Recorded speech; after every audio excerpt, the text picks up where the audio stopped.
वाह, पहली बार माही मनीषा आपके साथ हम स्टेज शेयर कर रहे हैं। हाई हाई टिकुली हो कि लाल बत्ती हरे बुझा था कि लाल बत्ती मुड़िए पर लेके चल तरी से कहीं गाड़ी रोक देबू सहने आवस। 1 2 3 4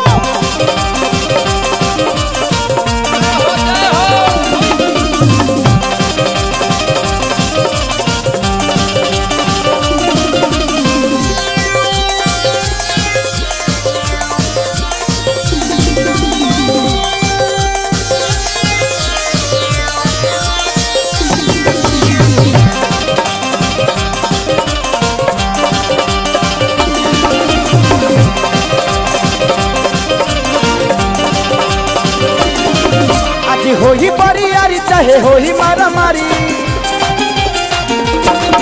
आज करी बारी यारी चाहे होही मारा मारी, धकेला खड़ा में रगड़ी।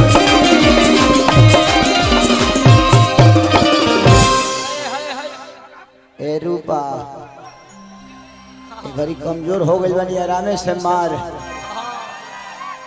न तो हमार टायर घिस गइल बा। यहाँ मरलिस की तोर खोटी हल जाई। खोटी से बचो, खोटी से।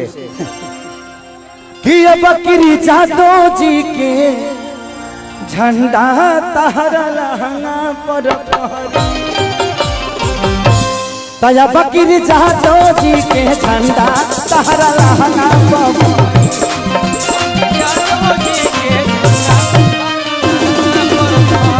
तया बकरी जादो जी के कुर्सी तहरा मूड़ी पर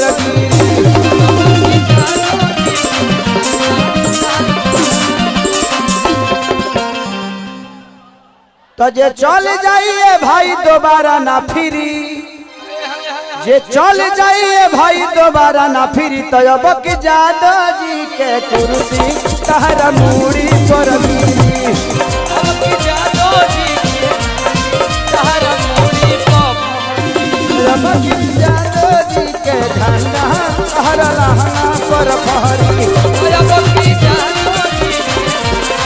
तहरा लहंगा पर फहरी। दिल दीवाना ना जाने कब खो गया, तुमने ऐसे देखा कि कुछ हो गया।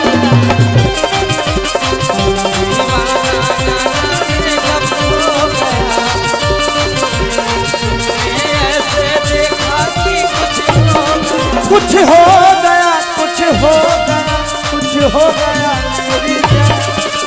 दिल दीवाना ना जाने